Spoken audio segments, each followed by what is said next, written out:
ఓం శాంతి 16/2/2026 సాకార ఈశ్వరీయ మధుర మహావాక్యాలు. మధురమైన పిల్లలారా, ప్రాణేశ్వరుడైన తండ్రి పిల్లలైన మీకు ప్రాణదానం ఇచ్చేందుకు వచ్చారు. ప్రాణదానము లభించడము అనగా తమో ప్రధానం నుండి సతో ప్రధానంగా అవ్వడం. ప్రశ్న: డ్రామాలోని ప్రతి రహస్యము మీరు తెలుసుకున్నందున ఏ దృశ్యం మీకు క్రొత్తది కాదు? జవాబు: ఇప్పుడు ఈ మొత్తం ప్రపంచంలో గలాటాలున్నాయి. వినాశన కాలంలో విపరీత బుద్ధితో తమ కులాన్ని అంతం చేసుకునేందుకు అనేక సాధనాలను తయారు చేస్తారు.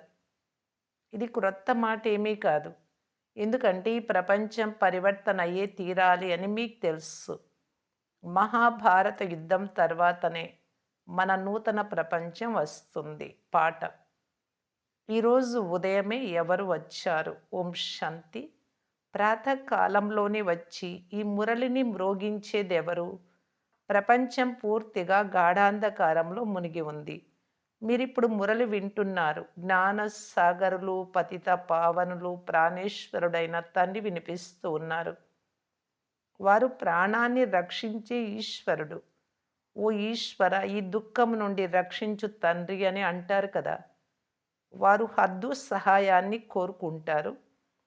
ఇప్పుడు వారు అనంతమైన తండ్రి అయినందున పిల్లలైన మీకు అనంతమైన సహాయం లభిస్తుంది. ఆత్మ కూడా గుప్తమేనని మీకు తెలుసు. పిల్లల శరీరం ప్రత్యక్షంగా కనిపిస్తూ ఉంది. ఇప్పుడు పిల్లలకు తండ్రి శ్రీమతంనిస్తున్నారు. సర్వశాస్త్రముల శిరోమణి గీత ప్రసిద్ధిగాంచినది. అందులో కేవలం పేరు మార్చి శ్రీకృష్ణుడి పేరు వేశారు. ఇప్పుడు మీకు శ్రీమతం భగవాను వాచ అని తెలుసు. అంతేకాక భ్రష్టాచారులను శ్రేష్టాచారులుగా మార్చువారు కూడా ఒక్క తండ్రియేనని మీకు తెలుసు. నరుడి నుండి నారాయణుడిగా చేసేది కూడా వారే. సత్యనారాయణ కథ కూడా ఉంది. అమర్ కథ అని గాయనం ఉంది. అమరపురానికి యజమానులుగా లేక నరుడి నుండి నారాయణుడిగా తయారు చేయడం అన్న ఒక్కటే. ఇది మృత్యులోకం. భారతదేశం అమరపురంగా ఉండేది. ఇది ఎవ్వరికీ తెలియదు. ఇక్కడే అమర్ బాబా పార్వతులైన ఆత్మలందరికీ అమరి కథను, దేవతల కథను వినిపించారు. ఇది ఒక్క పార్వతి లేక ఒక్క ద్రౌపది కథ కాదు. ఈ కథను చాలామంది పిల్లలు వింటున్నారు. శివబాబా బ్రహ్మ ద్వారా వినిపిస్తూ ఉన్నారు. బ్రహ్మ ద్వారా మధురాతి మధురమైన పిల్లలకు వినిపిస్తున్నాను అని తండ్రి చెప్తున్నారు. తండ్రి పిల్లలకు అర్థం చేయిస్తున్నారు. ఆత్మ అభిమానులుగా తప్పకుండా అవ్వాలి. అలా తయారు చేయువారు ఒక్క తండ్రి మాత్రమే. ప్రపంచంలో ఆత్మ జ్ఞానమున్న మనుష్యులు ఒక్కరు కూడా లేరు. ఆత్మ జ్ఞానమే లేకుంటే పరమాత్మ జ్ఞానం ఎలా ఉంటుంది? ఆత్మనైనా నేనే పరమాత్మ అని అంటారు. ప్రపంచమంతా ఎంత పెద్ద తప్పు మార్గంలో చిక్కుకొని ఉంది. పూర్తి రాతి బుద్ధి కలవారిగా ఉన్నారు. విదేశీయులు కూడా తక్కువ రాతి బుద్ధిగా లేరు. వారు తయారు చేయు బాంబులు మొదలైనవి తమనే కాక ప్రపంచమంతటినీ నాశనం చేస్తాయి అని వారి బుద్ధికి తోచడం లేదు. ఈ సమయంలో వారి బుద్ధి దేనికి పనికి రాకుండా ఉంది. స్వయం వారి వినాశనం కొరకే అన్ని ఏర్పాట్లు చేసుకుంటూ ఉన్నారు. పిల్లలైనా మీకిది క్రొత్త విషయం ఏమీ కాదు. డ్రామా అనుసారం వారి పాత్ర కూడా ఉంది అని మీకు తెలుసు. డ్రామా బంధనంలో బంధింపబడి ఉన్నారు. రాతి బుద్ధి కలవారు కాకుంటే ఇటువంటి పనులు చేస్తారా? మొత్తం కులాన్ని అంతా నాశనం చేస్తూ ఉన్నారు. ఆశ్చర్యం కదా. ఎలాంటి పని చేస్తున్నారు? ఈరోజు బాగుంటుంది. ఉన్నట్లుండి మిలిటరీ వారు తిరుగుబాటు చేస్తే ప్రెసిడెంట్ను కూడా చంపేస్తారు. ఇటువంటి దుర్ఘటనలన్నీ జరుగుతూ ఉన్నాయి. మీరు చూస్తూ ఉన్నారు. ఎవ్వరిని సహించలేరు. ఎవ్వరిని లెక్క పెట్టరు. శక్తివంతులు కదా. ఈనాటి ప్రపంచంలో చాలా గలాటాలు ఉన్నాయి. అత్యంత రాతి బుద్ధి కలవారిగా ఉన్నారు. వినాశకాలంలో ఎవరైతే తండ్రితో విపరీత బుద్ధి కలవారిగా ఉంటారో వారు వినాశనం అవుతారు అని గాయనం ఉంది అని పిల్లలైనా మీకు తెలుసు. ఇప్పుడు ఈ ప్రపంచం పరివర్తన అవ్వనున్నది. మహాభారత యుద్ధం కూడా జరిగింది అని మీకు తెలుసు. తండ్రి రాజయోగాన్ని నేర్పించారు. శాస్త్రాలలో అయితే సంపూర్ణ వినాశనం చూపించారు. అయితే సంపూర్ణ వినాశనం జరగదు. వినాశనము అనగా ప్రళయమే. ఒక్క మనిషి కూడా లేకుండా కేవలం పంచతత్వాలు మాత్రమే ఉండాలి. అలా ఎప్పటికీ జరగదు. పూర్తిగా ఎవ్వరూ లేకుండా ప్రళయం జరిగితే మళ్ళీ మనుషులు ఎలా వస్తారు? శ్రీకృష్ణుడు బొటనవ్రేలు చీకుతూ రావి ఆకుపై సముద్రంలో వచ్చినట్లు చూపిస్తారు.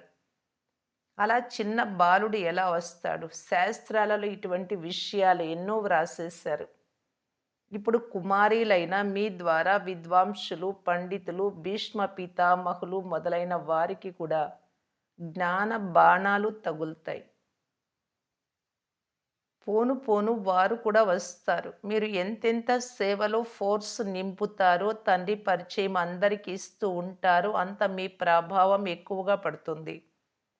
విఘ్నాలు కూడా వస్తాయి. అశ్రీ సంప్రదాయం వారు ఈ జ్ఞాన యజ్ఞంలో విఘ్నాలు కలిగిస్తారు అని కూడా గాయనం ఉంది. పాపం రాతి బుద్ధి గల మానవులకు ఇది ఏమిటో కొద్దిగా కూడా తెలియదు. వీరి జ్ఞానమే భిన్నమైనది అని అంటారు. నూతన ప్రపంచం కొరకు ఇవి నూతన విషయాలు అని కూడా మీకు తెలుసు. ఈ రాజయోగాన్ని మీకు ఇతరులెవ్వరూ నేర్పించలేరు. జ్ఞాన యోగాలు నేర్పించేవారు ఒక్క తండ్రి మాత్రమే. సద్గతి దాత ఒక్క తండ్రి మాత్రమే. వారు పతిత పావనులు కనుక తప్పకుండా పతితులకే జ్ఞానమిస్తారు. మనము పారసబుద్ధి కలవారిగా తయారై పారస్నాతులుగా అవుతాము అని పిల్లలైన మీరు అర్థం చేసుకున్నారు. మానవులు లెక్కలేనన్ని మందిరాలు కట్టించారు కానీ వారు ఎవరు ఏం చేసి వెళ్ళారు కొంచెం కూడా అర్థం చేసుకోరు. పారస్నాథుని మందిరం కూడా ఉంది కానీ పారస్నాథుడు ఎవరో ఎవ్వరికీ తెలియదు. భారతదేశం పారసపురంగా ఉండేది. బంగారు వజ్ర వైడ్యూర్యాల భవనాలుండేవి. ఇది నిన్నటి మాటే కానీ వారు సత్యుగం ఒక్కటే లక్షల సంవత్సరాలు అని అంటారు కానీ డ్రామా అంతా 5,000 సంవత్సరాలు అని తండ్రి చెప్తున్నారు. అందుకే ఈనాటి భారతదేశం ఎలా ఉంది, నిన్న ఎలా ఉండేది అని అంటారు. లక్షల సంవత్సరాల మాట అయితే ఎవ్వరికీ గుర్తు ఉండదు. పిల్లలైన మీకిప్పుడు స్మృతి లభించింది. ప్రతి 5,000 సంవత్సరాలకు ఒక్కొక్కసారి వచ్చి తండ్రి మనకు స్మృతినిప్పిస్తారు అని మీరు తెలుసుకున్నారు. పిల్లలైన మీరు స్వర్గానికి యజమానులుగా ఉండేవారు. 5,000 సంవత్సరాల నాటి మాట.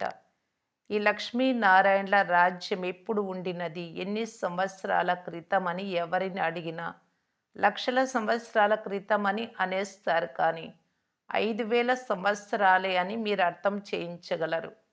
క్రీస్తుకు పూర్వం ఇన్ని సంవత్సరాల ముందు స్వర్గం ఉండేది అని అంటారు. తండ్రి భారతదేశంలోనే వస్తారు. ఇది కూడా పిల్లలకు తెలియజేశారు. బాబా జయంతిని జరుపుతున్నారు అంటే శివరాత్రి. వారు ఏదో కర్తవ్యం చేసేందుకు వచ్చి ఉండి ఉంటారు. వారు పతిత పావనులు కనుక వారు వచ్చి తప్పకుండా పావనంగా చేసి ఉంటారు. జ్ఞాన సాగరులైనందున తప్పకుండా జ్ఞానంనిస్తారు కదా! యోగంలో కూర్చోండి. స్వయాన్ని ఆత్మగా భావించి తండ్రిని స్మృతి చెయ్యండి. ఇది జ్ఞానం కదా! వారైతే హఠయోగులు కాలుపై కాలు వేసుకొని కూర్చుంటారు. ఏమేమో చేస్తారు. మాతలైన మీరైతే అలా చేయలేరు. కనీసం కూర్చోలేరు. తండ్రి అంటున్నారు మధురమైన పిల్లలు మీరు ఇవేవీ చేయాల్సిన అవసరం లేదు. పాఠశాలలో విద్యార్థులు నియమానుసారం కూర్చుంటారు కదా! తండ్రి అది కూడా చెప్పరు. మీకు ఎలా వీలైతే అలా కూర్చోండి. ఒకవేళ కూర్చొని అలసిపోతే పడుకోండి అని అంటారు. బాబా వద్దు అనరు. ఇది చాలా సులభంగా అర్థం చేసుకునే విషయం. ఇందులో ఎలాంటి కష్టమైన మాట లేదు. ఎంత జబ్బుతో ఉండనీయండి. వింటూ వింటూ శివబాబా స్మృతిలో ఉంటూ ఉంటూ ప్రాణం వదలాలి. గంగా తీరంలో గంగా జలము నోటిలో ఉన్నప్పుడు ప్రాణం వదలాలి అని గాయనముంది. అవన్నీ భక్తి మార్గంలోని విషయాలు. వాస్తవానికి ఇది జ్ఞానామృత విషయం మీకు బాగా తెలుసు. నిజానికి ప్రాణం ఇలాగే వదలాలి. పిల్లలైన మీరు పరంధామం నుండి వస్తారు. నన్ను వదిలి వెళ్తారు. తండ్రి అంటున్నారు, నేను పిల్లలైన మిమ్ములను వెంట తీసుకెళ్తాను. నేను పిల్లలైన మిమ్ములను ఇంటికి తీసుకెళ్ళేందుకే వస్తాను. మీకు ఇంటిని గురించి కానీ, ఆత్మను గురించి కానీ తెలియదు. మాయ మీ రెక్కలను పూర్తిగా నరికేసింది. అందువలన ఆత్మ ఎగరలేదు. ఎందుకంటే తమో ప్రధానంగా ఉంది. సతో ప్రధానమైనంత వరకు శాంతిధామానికి ఆత్మ వెళ్ళలేదు. డ్రామా ప్లాన్ అనుసారం అందరూ తమో ప్రధానమయ్యే తీరాలి అని కూడా మీకు తెలిసి సమయంలో మొత్తం వృక్షమంతా పూర్తి తమో ప్రధానమై శిథిలావస్థలో ఉంది. ఆత్మలన్నీ తమో ప్రధానమై ఉన్నాయి అని పిల్లలైన మీకు తెలుసు. నూతన ప్రపంచంలో సతో ప్రధానంగా ఉంటారు. ఇక్కడ ఎవ్వరికీ సతో ప్రధాన స్థితి ఉండదు. ఆత్మ పవిత్రమైతే అది ఇక్కడ ఉండదు, వెంటనే వెళ్ళిపోతుంది. అందరూ ముక్తి కొరకు లేక శాంతిధామానికి వెళ్ళేందుకు భక్తి చేస్తారు. అయితే ఎవ్వరు వాపస్ వెళ్ళలేరు. అలా వెళ్ళటానికి నియమం లేదు. ఈ ధారణ చేసేందుకు తండ్రి కూర్చొని అన్ని రహస్యాలను అర్థం చేయిస్తున్నారు. అన్నిటికంటే ముఖ్యమైన విషయం తండ్రిని స్మృతి చేయటం. స్వదర్శన చక్రధారులుగా అవ్వాలి. బీజాన్ని స్మృతి చేస్తే వృక్షమంతా బుద్ధిలోకి వచ్చేస్తుంది. ప్రారంభంలో వృక్షం చిన్నదిగా ఉంటుంది. నెమ్మదిగా పెద్దదవుతుంది. అనేక ధర్మాలు ఉన్నాయి. మీరు ఒక్క సెకండ్‌లో అర్థం చేసుకుంటారు. ప్రపంచంలో ఎవ్వరికీ తెలియదు. మానవ సృష్టి అంతటికీ బీజం ఒకే తండ్రి. తండ్రి ఎప్పటికీ సర్వవ్యాపిగా ఉండరు. ఇది అన్నింటికంటే పెద్ద తప్పు. మనుషులను భగవంతుడు అని అనరని మీరు అర్థం కూడా చేయిస్తారు. అన్ని విషయాలను సులభం చేసి పిల్లలకు తండ్రి అర్థం చేయిస్తున్నారు. ఎవరి అదృష్టంలో ఉందో, ఎవరికి నిశ్చయం ఉందో వారు తండ్రి నుండి తప్పకుండా వారసత్వం తీసుకుంటారు. నిశ్చయం లేకుంటే ఎప్పటికీ అర్థం చేసుకోలేరు. అదృష్టమే లేకుంటే పురుషార్థం ఏం చేస్తారు? భాగ్యంలో లేకుంటే ఏమీ అర్థం కాని వారి వలె కూర్చుంటారు. అనంతమైన వారసత్వం ఇచ్చేందుకు తండ్రి వచ్చారు అని కూడా వారికి నిశ్చయం ఉండదు. ఎవరైనా ఒక క్రొత్త విద్యార్థి మెడికల్ కాలేజీలో కూర్చుంటే ఏమైనా అర్థం చేసుకుంటాడా? ఏమీ అర్థం చేసుకోలేడు. ఇక్కడ కూడా అలా వచ్చి కూర్చుంటారు. ఈ అవినాశి జ్ఞానం వినాశనం అవ్వదు. రాజధాని స్థాపన అయితే అక్కడ నౌకర్లు, చాకర్లు, ప్రజలు, ప్రజలకు కూడా నౌకర్లు కావాలి కదా! అటువంటి వారు కూడా ఇక్కడికి వస్తారు. అందరూ ఇక్కడే తయారు కావాలి. కొంతమందికి చాలా మంచి రీతిగా అర్థమవుతుంది. అభిప్రాయం కూడా వ్రాస్తారు కదా! పోను పోను కొంచెం పైకి వెళ్ళేందుకు ప్రయత్నిస్తారు. కానీ ఆ సమయంలో చాలా కష్టం. ఎందుకంటే ఆ సమయంలో చాలా గలాటాలు జరుగుతాయి. రోజులు గడిచే కొలది తుఫానులు పెరుగుతూనే ఉంటాయి. సెంటర్లు పెరుగుతాయి. మంచి రీతిగా అర్థం కూడా చేసుకుంటారు. బ్రహ్మ ద్వారా స్థాపన అని వ్రాయబడి ఉంది. వినాశనం కూడా మీ ఎదుటే ఉంది. వినాశనం అయ్యే తీరాలి. ప్రభుత్వం వారు జనసంఖ్య తగ్గాలి అని అంటారు. కానీ ఇందులో వారు ఏం చేయగలరు? వృక్షం పెద్దదయ్యే తీరాలి. తండ్రి ఉన్నంత వరకు అన్ని ధర్మాల ఆత్మలన్నీ ఇక్కడే ఉండి తీరాలి. వాపస్ వెళ్ళే సమయానికి పైనుండి ఆత్మలు రావడం సమాప్తం అయిపోతుంది. ఇప్పుడైతే అందరూ వచ్చి తీరాలి. కానీ ఈ విషయాలు ఎవ్వరికీ అర్థం కావు. బాపూజీ కూడా ఇది రావణ రాజ్యం అని, మాకు రామరాజ్యం కావాలి అని అనేవారు. అనగా ఇది రావణ రాజ్యం కదా!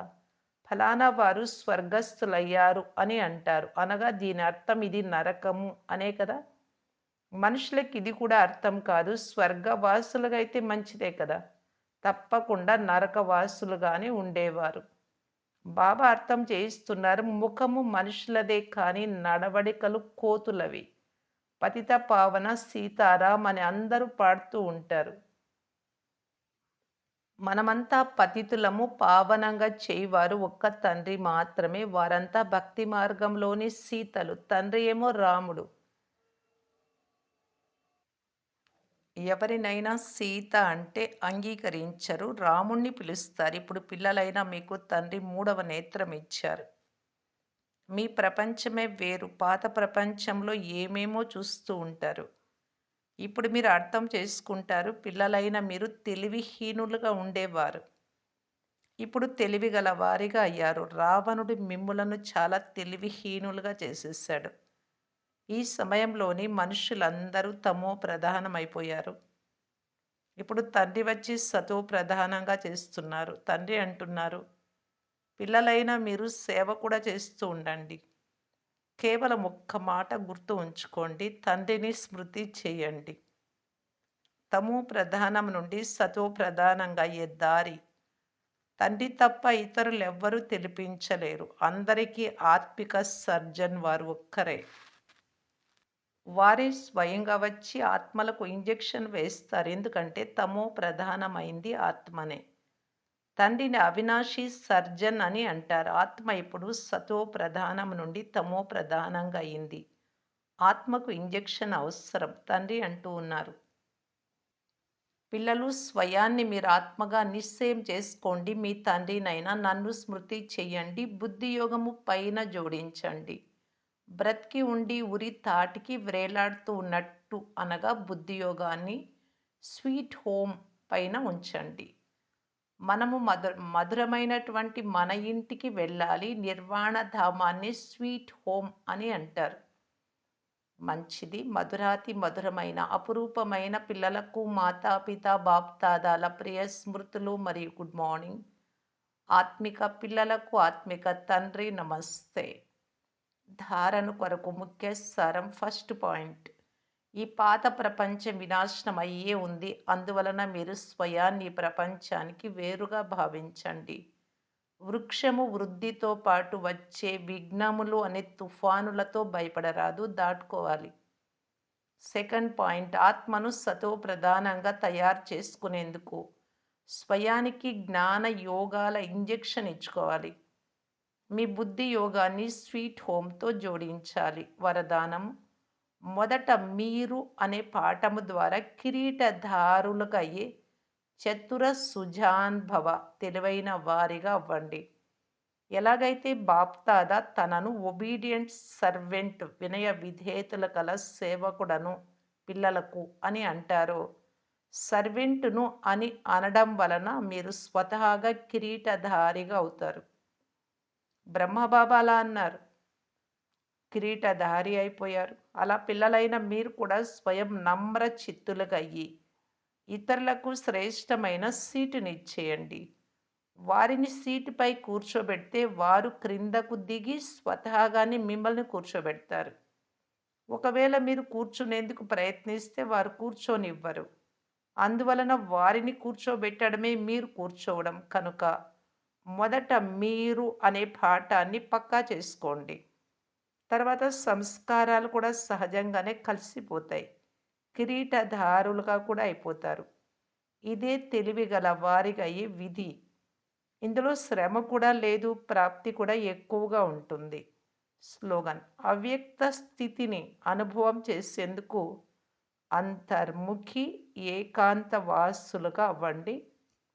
అవ్యక్త సూచన, ఏకత మరియు విశ్వాసం యొక్క విశేషత ద్వారా సఫలత సంపన్నంగా కావటానికి బాప్దాదా తెలియజేస్తున్నారు. ఇంతవరకు రకరకాల పుష్పాలు తమ తమ రంగును చూపిస్తున్నాయి.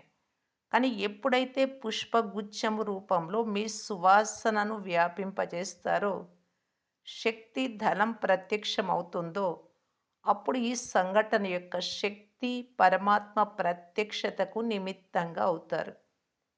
ఇప్పుడు ఒక్కొక్కరు వేరుగా ఉన్న కారణంగా శ్రమ ఎక్కువగా చేయాల్సి వస్తుంది.